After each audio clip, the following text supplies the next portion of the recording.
Boa noite a todos. Boa noite. Que o nosso Mestre Jesus nos envolva com a sua luz nessa noite fria, né? Que a gente corajosamente chegou aqui no centro para ouvir uma palestra, para encher o nosso coração de amor. Então, que a gente realmente encontre aquilo que viemos buscar. E para o pessoal online também, eu sei que está aí gostosinho, às vezes ficou pertinho, mas com bastante atenção, porque hoje vai ser maravilhoso, vocês vão ver. Vou fazer uma leitura, prece inicial, na sequência a gente chama a Elizabeth para começar a conversar com a gente.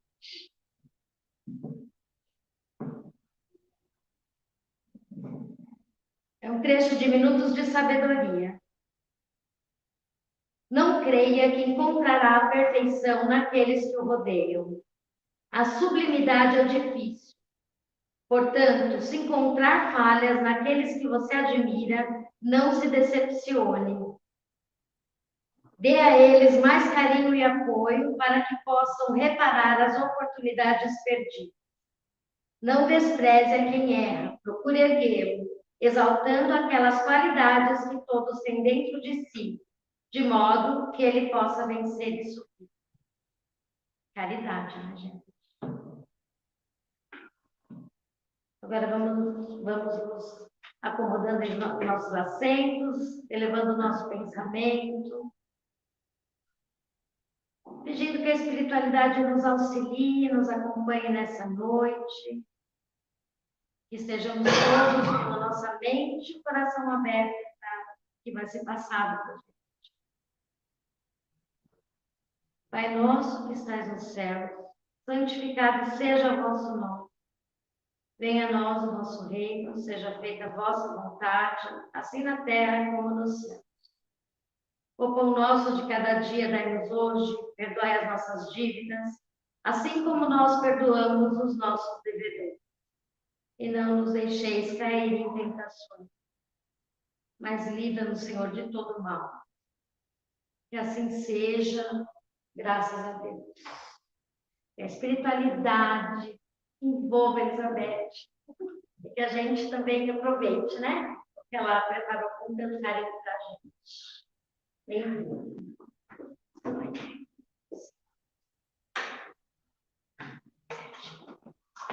Boa noite, amigos queridos. É muito gostoso estar aqui nesse ambiente tão acolhedor. Agradeço demais essa oportunidade. E o tema que nos passaram hoje, eu achei assim fantástico, que é um tema atualíssimo e nos faz refletir. Ociosidade. Ociosidade, né? Não fazer nada. Mas olha que interessante, essa palavra adquiriu, ao longo dos séculos, diferentes significados. Foi mudando. Então, lá na Grécia Antiga, antes de Cristo, com os pensadores, existia a filosofia do ócio. O que é isso, a filosofia do ócio? Então, os pensadores, eles defendiam que era importante dar aquela parada para refazer as energias gastas do corpo físico, mas também para filosofar, para fazer uma reflexão sobre si mesmo e autoconhecer-se. Sócrates, daquela época, como conhece-te a ti mesmo, ele andava pelas ruas fazendo perguntas para os jovens. Então, eram momentos de ócio. E os orientais, eles designam esse tipo de ócio com a palavra meditação, que é uma interiorização, aquele momento de relaxamento, de autoconhecimento. Só que, antes de Jesus, o que era trabalho braçal era deixado assim para as pessoas tidas inferiores, os servos, os escravos, então trabalhavam na lavoura, na pesca, na pecuária, né, de uma forma geral, assim, né? Mas aí vem Jesus e fala assim: olha, o trabalho é uma bênção de Deus. E tudo que leva a alguma obra útil é um trabalho meritório. Então, existe o trabalho físico e o trabalho mental. Então, a caridade, a gente vai lá doar alguma coisa, se a gente faz uma prece para alguém, isso já é um trabalho mental útil. Quando a gente estuda, ter bons pensamentos, é trabalho, um trabalho mental, um trabalho útil. Mas, né, aí o tempo vai passando, no século XVIII surgiu a Revolução Industrial, né, com aquelas máquinas. A gente vê, por exemplo, tem aquele filme do Charlie Chaplin, Metrópole, que chama, e que, né, tá todo mundo que, né, todo mundo é um robôzinho, não tem tempo para nada, só tem que produzir. E aí a palavra ócio, com a Revolução Industrial, adquiriu uma conotação negativa, dando origem, nessa fase, à palavra negócio. Negócio é a negação do ócio. Então, o trabalhador ele tem que render, né? Não pode parar. Aí tem um grande escritor brasileiro, Lima Barreto. Ele nasceu em 1881 e morreu em 1922. Escreveu um livro chamado Os Brujundangas, que é uma sátira da sociedade da República Velha, na época que ele viveu, né? E olha o que ele escreveu nesse livro, que referia-se a essa época, fim do século XIX, começo do século XX, né? As pessoas vivem tiranizadas pela paixão de ganhar dinheiro e negam o ócio por conta de seus interesses. Vivem para os seus negócios. No mundo não há lugar para meditação, reflexão, sossego do espírito, contemplação, para contemplar a natureza. Não há lugar para pensar na vida, não há lugar para o lazer, não há lugar para filosofar. E nesse livro, o Lima Barreto escreve que a função dos pensadores, dos filósofos, seria assim: moldar a sociedade, até ele usa o termo doutrinar, né? Para que as pessoas agissem conforme os interesses dos poderosos. E ele fala que a função dos professores era formar pessoas para os negócios. Mudou muita coisa de lá para cá? Não mudou, né? A gente vê aí, né, infelizmente, a desvalorização de disciplinas como arte, cultura, filosofia no ensino superior, ou mesmo no ensino médio. Então, o que se busca é, assim, empregos que desenvolvem a ciência, a tecnologia, só para, né, ganhar dinheiro. Essa sociedade em que vivemos, né, voltada para o consumo, para o ter. Mas, olha, as coisas vão, né, caminhando.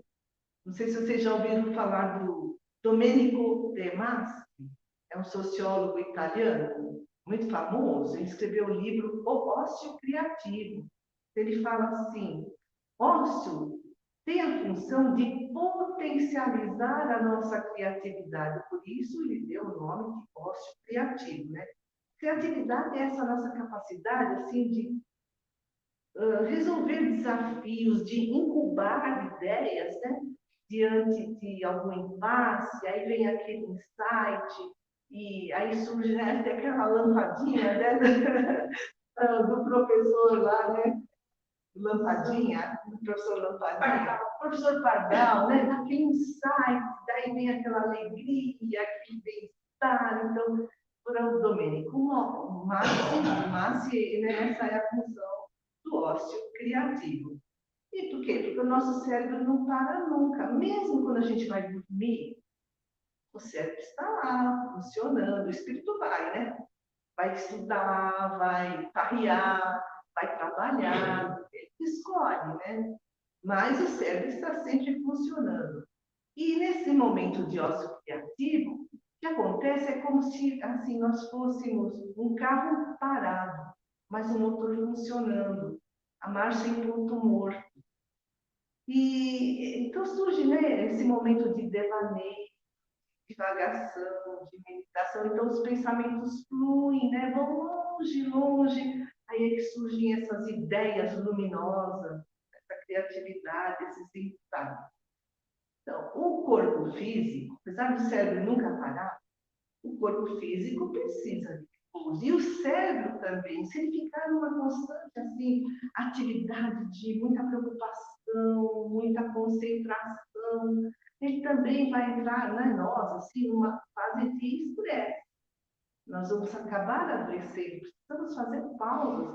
Por isso que vem o final de semana, a gente para relaxar, né? Senão a gente pifa. Aí, se de repente assim, né? Se descuida, tem que tirar férias de um mês para refazer as energias físicas, mentais e retomar o trabalho com mais fôlego, né? Com mais disposição. Então, a gente viu que o importante é o bom senso, é o equilíbrio. Mesmo porque foi feita uma pesquisa que durou 21 anos pela Universidade de Pensilvânia, lá nos Estados Unidos, que eles chegaram à conclusão de que o excesso de tempo livre também nos leva ao estresse, à ansiedade, ao adoecimento. Então, né, nem não fazer nada o tempo todo e nem só pensar na matéria, na sobrevivência, né, aqui da Terra, né, nos negócios. Preciso buscar o equilíbrio. Tanto que sim, esse tempo livre excessivo nos leva ao adoecimento, que tem um testemunho que foi feito no século XIX, está lá no livro Céu e Inferno. É uma das obras da codificação, né, espírita. E o espírito Ângela, ela vem espontaneamente na reunião mediúnica, presidida pelo Allan Kardec, São Luís, que é o dirigente espiritual da Sociedade Parisiense de Estudos Espíritas, e ela vem trazendo uma mensagem que na Terra, enquanto encarnada, agora ela está lá, né, desencarnada no plano espiritual, ela foi uma nulidade. Esse foi o termo que ela, né, se deu. Então, ela explica que quando ela era solteira, ela vivia atrás, né, dos prazeres terrenos. Aí ela casou, teve filhos, mas a criada fazia tudo. Ela vivia entediada. Aí, durante essa encarnação, ela não encontrava um sentido para a sua existência. Ela caiu no vazio existencial. E agora, no plano espiritual, desencarnada, ela não encontra paz, ela tem medo do que pode acontecer com ela, né, no futuro. E aí os mentores da reunião, presidida por Allan Kardec, falam para ela, então vamos fazer uma prece, e a convidam para ela assumir uma tarefa de levar consolo aos espíritos sofredores. Mas imagina, ela recusou essa tarefa, porque achou que isso cansa demais. Aí, então, o trabalho é muito importante. Lá no Evangelho segundo o Espiritismo, no capítulo 25, item 3, né? A espiritualidade nos ensina que se Deus livrasse o homem do trabalho, tanto braçal quanto mental, olha, nossos membros ficariam atrofiados. Né? O músculo não usado vai se atrofiando. A nossa inteligência estaria assim, lá na fase da infância, ou ela fala até assim que talvez ainda estivéssemos na fase dos instintos animais, não teríamos desenvolvido essa nossa razão, raciocínio. Então, o trabalho é muito necessário. Jesus já dizia, busca e acharás. Ou seja, trabalha e produzirás. E nós somos, o que nós somos hoje é o resultado de todas as nossas obras do passado, das muitas encarnações, de tudo aquilo que já estudamos, todo o trabalho que já fizemos, acabou resultando no que nós somos hoje, nesse nosso grau de evolução, nesse entendimento que temos de nós mesmos, da vida. Que nem a parábola, né, da figueira estéril que Jesus falando da importância do trabalho. Está lá em Lucas, no capítulo 13, versículos 6 a 9. Então, o homem tinha uma vinha, e nessa vinha, a plantação de uva, né, tinha uma figueira. E ele falou para o vinhateiro é aquele, né, que administrador, que cuida da vinha, né, falou assim para ele, olha, faz 3 anos que eu venho aqui procurar figo nessa árvore e não encontro. Corta essa árvore. Ela está ocupando a terra aí inutilmente. Aí o vinhateiro fala assim, olha, vamos dar mais um tempo, mas eu poderia dar mais um ano de prazo? Sabe, eu vou cavar em volta dela, vou colocar adubo. Se passado um ano ela não der figos, aí o senhor manda cortar, pode ser? Ah, tá bom. E aí o outro grande escritor espírita, Paulo Alves de Godoy, no livro As Maravilhosas Parábolas de Jesus, ele diz assim, o dono da vinha é Deus. Esse vinhateiro é Jesus. E a figueira somos nós. Agora, se somos estéreis ou não, depende de cada um de nós. Se nós não dermos frutos, nós seremos cortados. O que significa isso? Nós poderíamos, por não viver nessa nulidade, poderíamos ser expurgados para mundos de um nível evolutivo menor do que da Terra. Então a gente pensa, né? Puxa, que árvores que somos, né? Que frutos que estamos dando? O que nós estamos fazendo para melhorar a nós mesmos? Para tornar o mundo melhor? Porque, olha, tudo é trabalho útil quando visa o bem. Caridade, a prece, os bons pensamentos, ou mesmo trabalho braçal, né? E a nossa reencarnação é tão preciosa. Não podemos, assim, viver nessa nulidade como viveu o Espírito Ângela, que trouxe o seu depoimento lá para Allan Kardec. Nós precisamos buscar o trabalho, sair do comodismo, né, da zona de conforto, da preguiça, sabe? Ou da postergação. Ah, deixa, amanhã eu faço. É uma coisa chata lá para fazer, né? Mas isso cansa também, porque enquanto a gente não resolve aquilo, às vezes é uma coisinha assim, sem muita importância, dentro de casa mesmo, arrumar um armário, né? Quem está incomodando? Ah, hoje eu estou com a preguiça, amanhã eu faço. Mas, sabe, esse pensamento ocupa espaço na nossa mente, rouba a nossa energia. Então, quando a gente faz corpo mole, né? Isso tudo é um desperdício de tempo, de energia, né? Isso é estar ocupando a Terra inutilmente, igual a figueira estéril. Quantos ensinamentos atualíssimos que Jesus traz lá no Evangelho, né? Na época que esteve aqui, essas parábolas. E essa preguiça também gasta energia, é um esbanjamento de tempo e de energia, porque, né? A gente fica preocupado em fazer e não tem vontade. E a gente estagna e adoece. Mas olha, no universo, tudo é movimento, tudo. A gente não pode parar. E Emmanuel, o Espírito Emmanuel, o Encontro de Chico, ele fala assim, que a preguiça, ela vem na nossa vida sob vários disfarces. Então, é o desculpismo. Alguém fala assim, olha, sabe, eu estou te convidando para trabalhar numa instituição de caridade. Ah, não tenho tempo. Ah, não sou capaz. mais. Ah, não, minha família não aceitaria, sabe?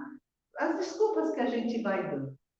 Isso daí é um disfarce da preguiça, diz Emmanuel. Né? Ou então esse tal de deixa para depois, né? Também é um disfarce da preguiça.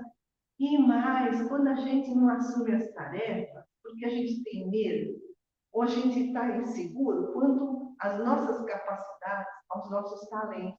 Aí Jesus contou mais uma parábola que fala sobre essa questão, a parábola dos talentos, que tinha um senhor, foi viajar para longe, e aí ele dividiu seus bens para seus 3 servos. Para um deu 5, para um deu 2, para outro deu 1. O que deu 5 negociou, mas né, ele trabalhou, né, assim, digamos, visando a sobrevivência.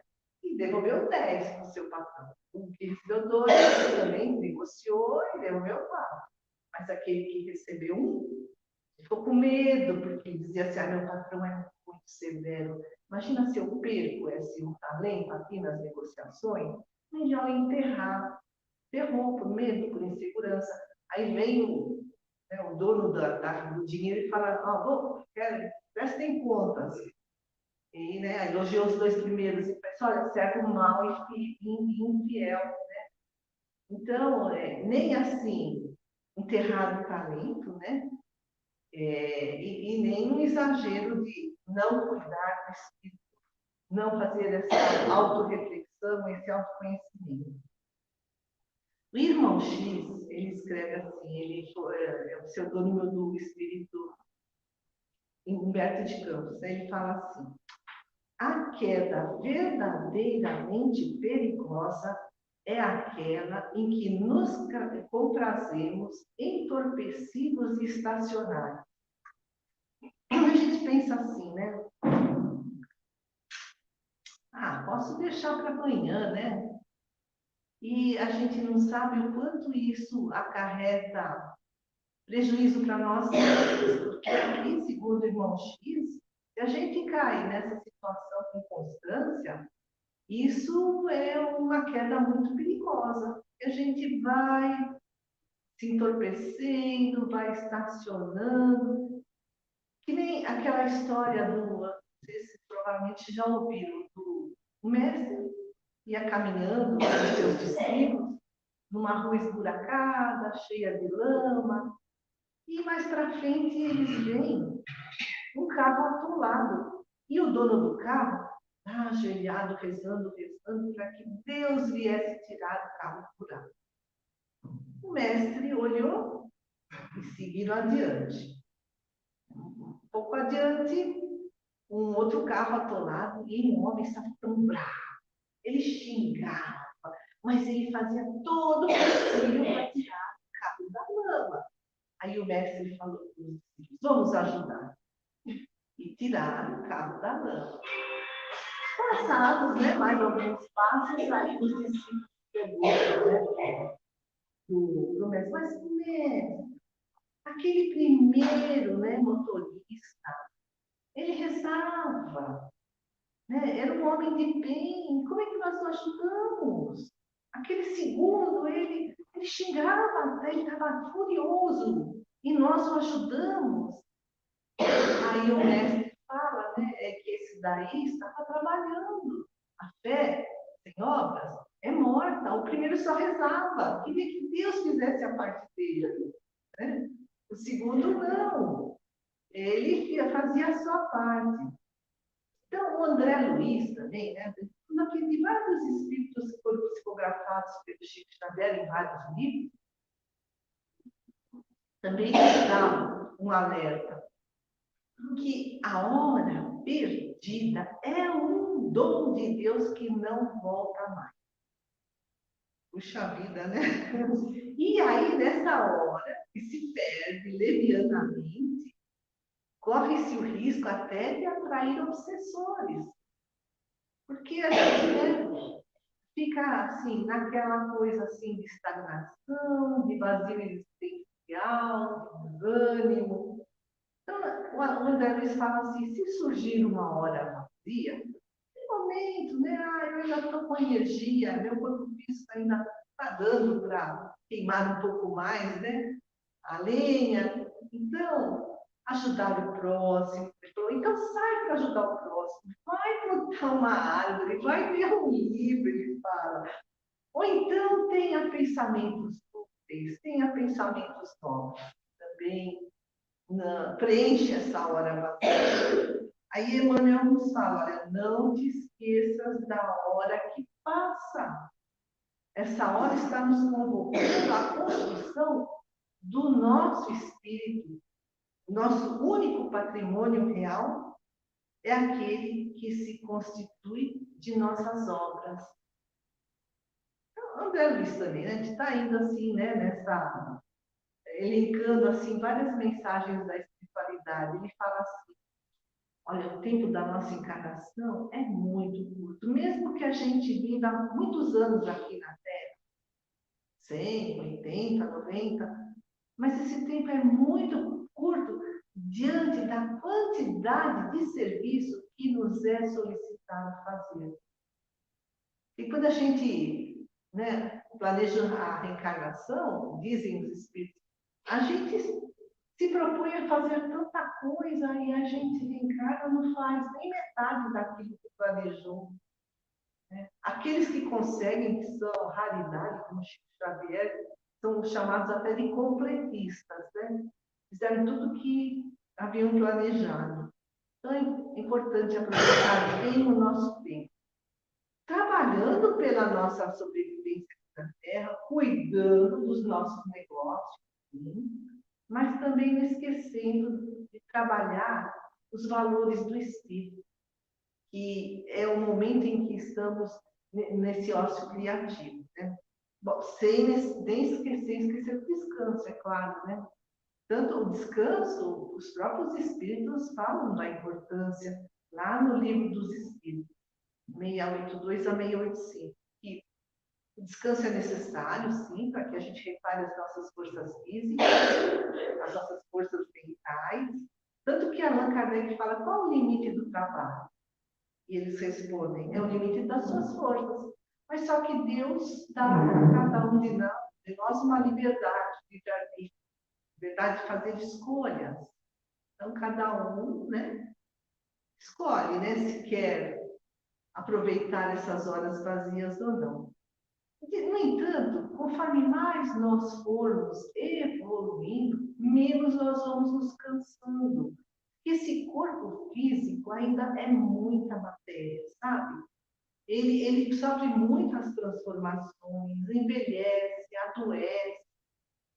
E quando nós formos evoluindo ao longo das muitas encarnações, esse corpo vai se desmaterializando, o nosso perispírito, que é um corpo energético, né, faz a ligação espírito-corpo físico e nos segue do plano espiritual após o desencarne, e também vai se desmaterializando, tanto que há espíritos do plano espiritual, segundo relatos mediúnicos, que nem dormem mais, não precisam mais desse descanso.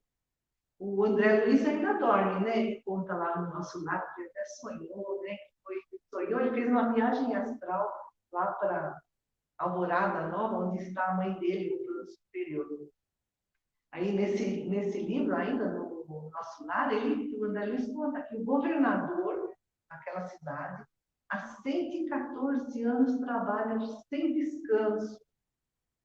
Porque para ele o trabalho é um prazer. Ele fala assim, é a glória dele, o serviço. O Eurípides Barçanufo, do Espírito, né, fazendo mensagens, ele fala assim, o trabalho é condição de saúde eterna, de saúde eterna. Deus não descansa, né? Nós estamos falando que conforme fomos evoluindo, cada vez menos precisaríamos do descanso. Deus não descansa. Jesus falou, né? Meu pai não para de trabalhar. Meu pai trabalha até hoje e eu também trabalho. Ele falou isso porque ele trabalhava no sábado. Ele fazia as curas. E os judeus daquela época ficaram escandalizados, porque para eles o sábado é um dia de completo descanso. Não se faz nada, nem cozinhar, né? Ainda tem que ficar pronta um dia antes. E aí Jesus comentou, né, da importância do trabalho. Então, aí a gente vê por todas essas mensagens maravilhosas quanto é importante nós buscarmos esse equilíbrio. Trabalhar nos nossos negócios, estamos aqui na Terra, precisamos sobreviver, mas também buscar esse ócio criativo, esse enriquecimento espiritual, sem hora vazia, sem hora inútil. E se a preguiça vier? Aí André Luiz traz uma mensagem tão assim, curiosa. Ele fala assim, olha, se for um momento passageiro, tudo bem. O problema é se a preguiça continuar. Aí essa preguiça precisa ser combatida. Porque senão ela vai se transformar em desânimo, vai se transformar nessa ociosidade improdutiva, não é um ócio criativo, né? É o contrário. E aí surgem os pensamentos negativos, os sentimentos destruidores. Aí o André Luiz fala assim, ó, se a preguiça persistir, procure um médico, porque aí você vai precisar tomar medicamentos, né? Porque já caiu naquele desânimo doentio. E Emmanuel fala, olha, a preguiça é o ópio das trevas, né? Então, se a gente está na preguiça, os obsessores vão querer que a gente continue na preguiça, né?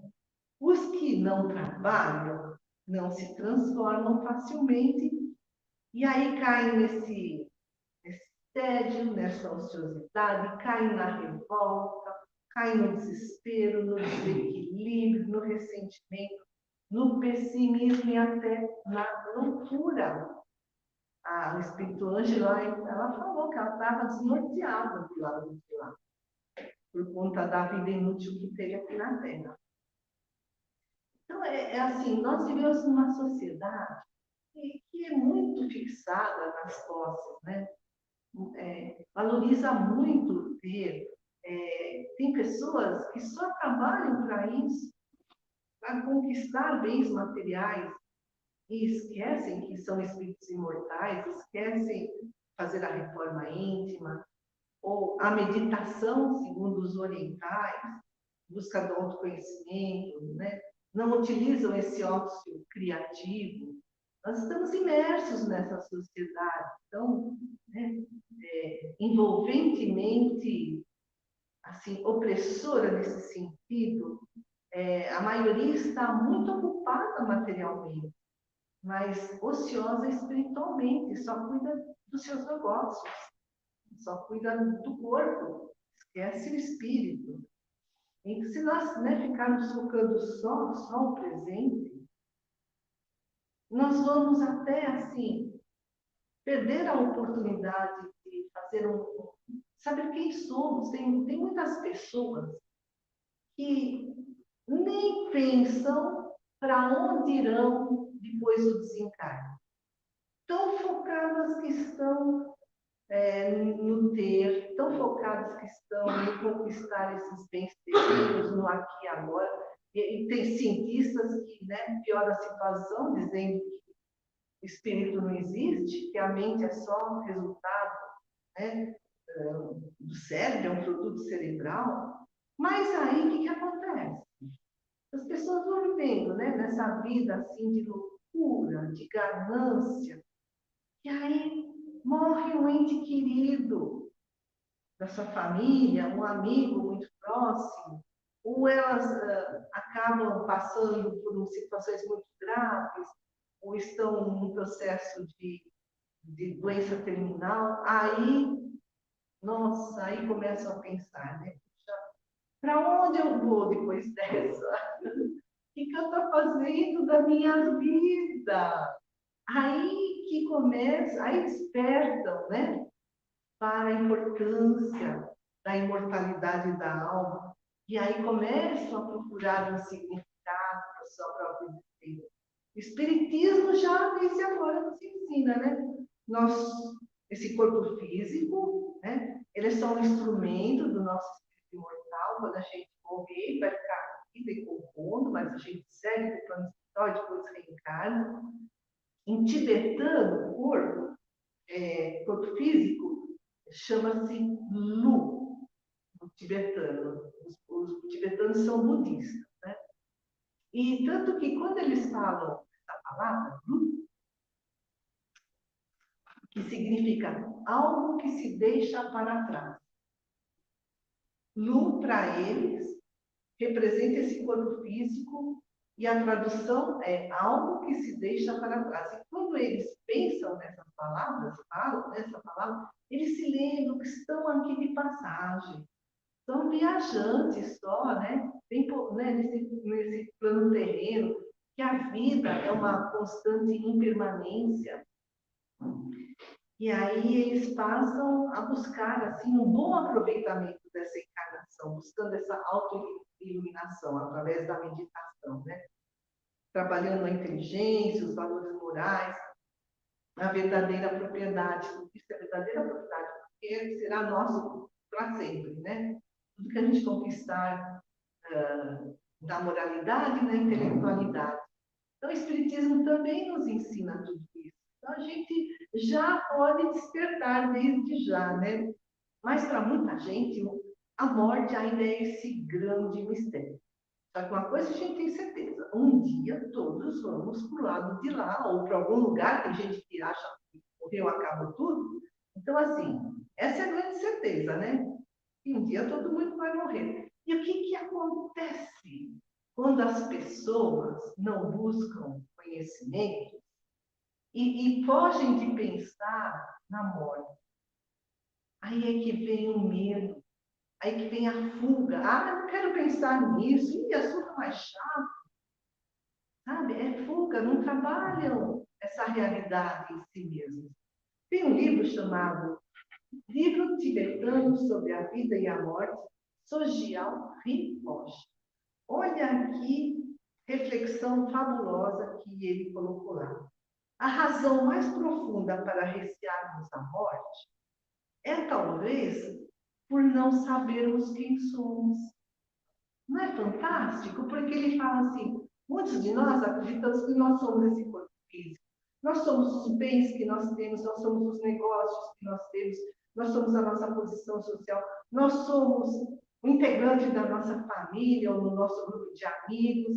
Aí a gente morre, tudo isso fica aqui, a gente não leva para o lado de lá. E aí a pessoa pensa, perdi tudo. Essas pessoas que achavam que as coisas terrenas constituíam a si mesmas. E aí, escreve o Rinpoche, sem os nossos cenários familiares, deparamos-nos apenas conosco, né, depois da morte. Alguém que não conhecemos, porque vivíamos nos distraindo com coisas externas para não entrar em contato conosco. As coisas externas, que são ilusórias, passageiras, impermanentes, né? Não vão durar para sempre. É que nem a casa construída na areia. Vem o tufão, a chuva, o vendaval e ela acaba ruindo. Então, a chuva, o vento são as adversidades da vida. E que destruiu a estabilidade da casa, ou seja, nosso equilíbrio interior, nossa saúde física, saúde mental. E tem mais uma questão. A nossa mente interpreta, muitos de nós, que mudança é sinônimo de perda, é sinônimo de sofrimento. A pessoa foi para o plano espiritual, perdi meu ente querido, né? E aí, o que essas pessoas fazem para anestesiar-se? É fuga ou medo? Acham que a permanência, procurar constituir na sua vida o máximo de permanência possível, lhes dará segurança. De que forma, assim? Juntando coisas. No entanto, tudo no universo muda, tudo, o tempo todo, tudo é atividade, tudo é processo, tudo é um vir a ser, tudo progride. É uma totalidade, assim, em fluxo, em movimento, até nos átomos, né? No submundo atômico. Há uma dança contínua, né? A energia se transforma em matéria, a matéria se transforma em energia, então a realidade está sempre sendo criada. E o Espiritismo também nos ensina a importância da lei de distribuição. a matéria sofre destruição. Na verdade, há uma transformação. Nosso corpo volta lá para os elementos da Terra. É uma transformação. A gente fala em destruição, né? Mas, enquanto isso, nosso espírito vai transcendendo, vai sublimando. Tudo que é matéria sofre esse ciclo fechado de transformação. Mas o espírito não. Ele transcende, sublima. Sublima é um termo da física. Sabe quando o sólido, o estado sólido se transforma em gasoso sem passar pelo líquido? Vocês já viram uma naftalina? Acho que não, né? Eu já vi quando era criança. É uma bolinha branca assim, que a gente põe na gaveta para matar, afastar, né? Traça. Ela sublima. É um sólido e ela se transforma em vapor.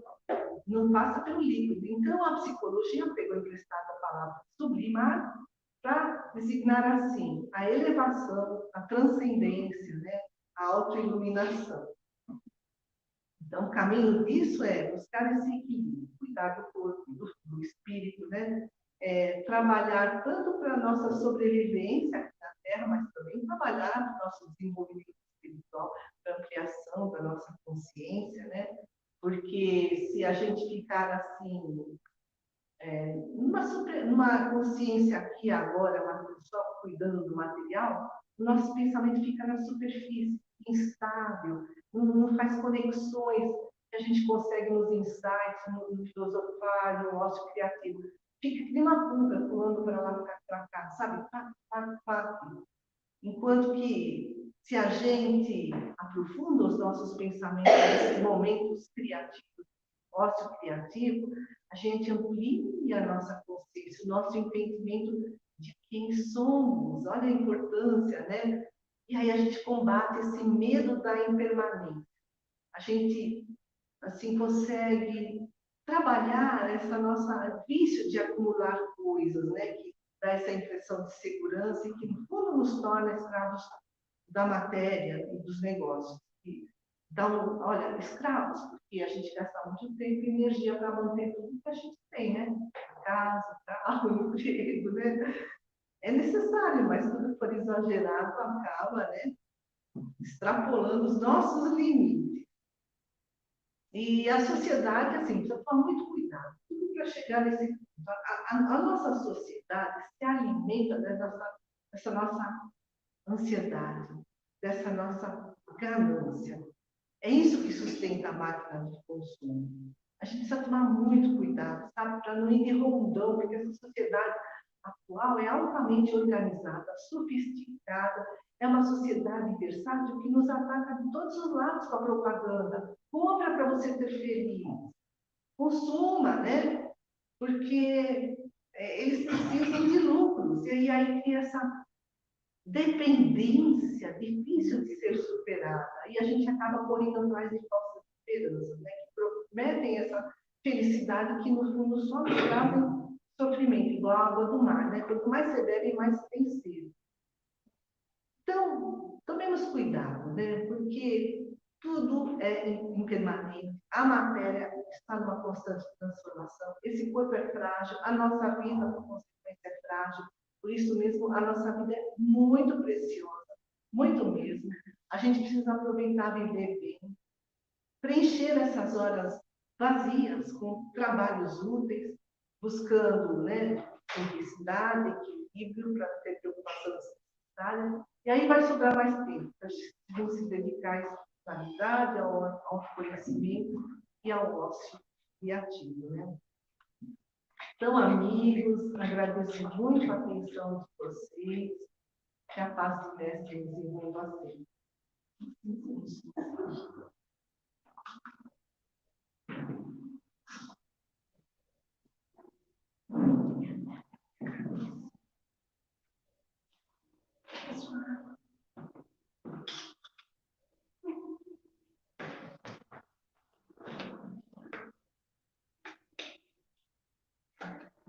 Muito bom, né? A gente aprender que até a ociosidade, em alguns momentos, se ela for bem aproveitada, não for negativa, né? Se a gente estiver usando esses momentos de introspecção para a gente refletir, para elevar nosso pensamento. Até isso é bom, hein, gente? Quando a gente fala em ociosidade, a gente só pensa no lado ruim, não é assim? Então, assim, vamos refletir mesmo, né? Procurar esse equilíbrio que é o que a gente mais precisa. Alguns recadinhos. Bom, vamos falar da parte de estudos, então, da casa, tá bom? Tá bom? Falar de tudo que a gente tem. A gente tem. Aproveitar o tempo livre. Aproveitar esse tempo livre. Mas isso aqui é verdade, né? Porque daí é um momento onde a gente está fazendo por nós, né? Quando a gente fala, vamos estudar um pouquinho, é por nós. E quando a gente fala estudo, essa palavra parece que ela vem carregada, mas a gente precisa mudar essa visão, né, do que é estudo. Vamos começar aqui, ó. Quem ainda não participa do nosso grupo de quinta-feira, a gente reflete, gente, sobre o Livro dos Espíritos. A gente tem um facilitador que estuda o tema, nos ajuda, nos facilita o entendimento. E isso é uma forma muito gostosa de aprender, de reaprender. Às vezes a gente pensa que sabe, mas na hora que chega ali e discute o assunto, a gente muda completamente a visão daquilo que a gente tem. Então, assim, todas as quintas-feiras, a partir das 20 horas, de forma online por enquanto, a gente se reúne, um grupo aí de umas 40 pessoas, e reflete sobre o Livro dos Espíritos. Tá bom? Então, vocês estão todos convidados, aqueles que já participam, que permaneçam. Mas permanecem, porque é gostoso, ninguém quer sair. E aqueles que não participam, venham conhecer, tá bom? Nesse sábado, agora, a gente também tem uma outra coisa que é deliciosa, né? Que é o nosso grupo Ciscos de Deus. E sabe que grupo é esse, gente? Dos jovens. E aí eu falo diretamente com os jovens agora, porque quando a gente fala de criança, eu falo com os pais, mas com os jovens eu falo com vocês mesmo. O pessoal que está online, que vai assistir depois, porque tem gente que assiste a palestra depois, no YouTube, então. Esse sábado agora é dia de encontro. Esse grupo é um grupo que começou esse ano e que também cai na mesma dessa de quinta-feira que eu falei para todo mundo. É um estudo? Claro, né? Isso que a gente faz aqui na palestra é um estudo, mas de uma forma leve, diferente, gostosa. Eu não vou contar como que é, porque eu quero que vocês venham conhecer, né? Então, a gente contar aqui não tem graça. Venham conhecer para ver como funciona isso. Não são todos os sábados, então não compromete completamente a vida do jovem, né? Mas aos poucos eles começam a pedir também, mas pode ser todo sábado. Agora, no começo, tá assim, tá bom, gente? Já tem um calendário e que esse próximo sábado está contemplado. Então, quem ainda não participou, entre em contato pelo WhatsApp. E aí a gente passa maiores informações de como fazer a inscrição. De domingo, aí tem um outro estudo, que também não é estudo, é a diversão, né? Porque quando tem criança junto, o que acontece? A criança aprende se divertindo. E esse daí, gente, a responsabilidade é todinha nossa. Porque a criança, a gente traz, a criança, ela vem e não vai deixar de gostar, porque criança sempre gosta daquilo que é bom, né? E de domingo, a partir das 18 horas, a gente tem a palestra aqui em cima e as crianças ficam com um grupo super capacitado, empático, um grupo que gosta de criança, e aí tem a evangelização infantil.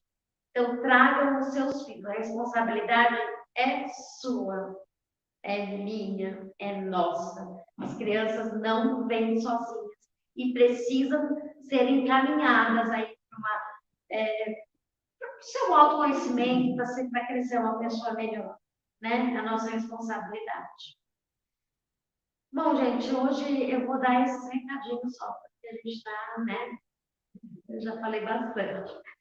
Mas vou chamar a Sandra aqui. Obrigada novamente pela palestra, obrigada pela presença de todos. E a Sandra vai fazer a nossa peça. final e o nosso passe também coletivo. Quem tem o cartãozinho azul do P2, após a prece, aguarda, tá bom? E a gente já orienta para tomar o passe. Ok, então, recadinhos dados. Vamos para a finalização, tá bom? Tomara que eu não torça. Então, vamos lá.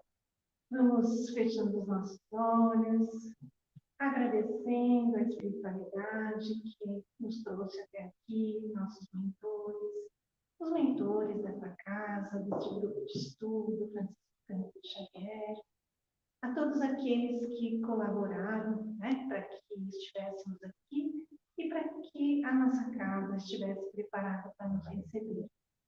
Então, que neste momento, a equipe que faz o passe para o nosso corpo físico, que está agora conosco, possa trabalhar em nós, que possamos, através da nossa mente, relaxar, fazer com que eles tenham facilidade para trazer para nós o remédio necessário.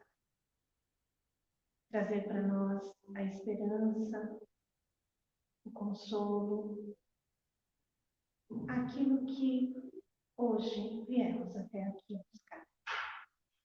Que a espiritualidade faça presente, né? Se faça presente através de tudo aquilo que ouvimos hoje, possa ser colocado dentro de nós, na nossa mente, no nosso coração, para que possamos nos tornar melhores, para que possamos entender o nosso caminho, as nossas provas, possamos agradecer por tudo que somos, por tudo que temos, por tudo aquilo que já somos capazes de fazer.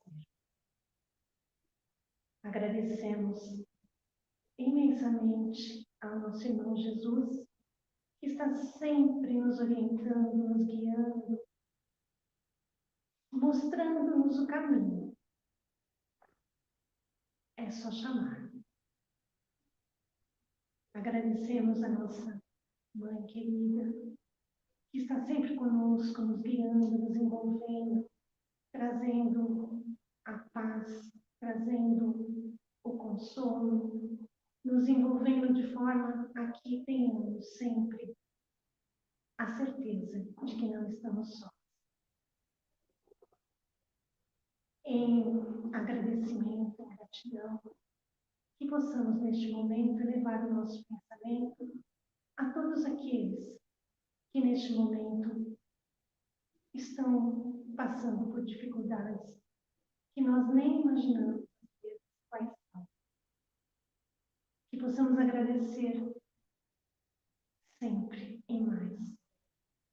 E nesse agradecimento envolver as pessoas que estão doentes, os idosos que estão solitários, estão, de repente, no asilo, as crianças que não têm famílias, que os nossos corações se compadeçam de todas essas pessoas que não têm o que ter isso. E assim, Senhor, pedimos que abrace a cada um deles, levando fé, esperança em dias melhores. Que nós possamos fazer a nossa parte, seja ela qual for, o mínimo, mas que consigamos já. Então, mais uma vez agradecemos e te pedimos para que esteja conosco, nos fortalecendo a cada dia e que possamos, sim, fazer o nosso trabalho na medida do possível com as suas bênçãos. Gratidão, Senhor, gratidão a todos que aqui estão, a todos que nos envolveram, a todos que cuidaram para que estivéssemos aqui.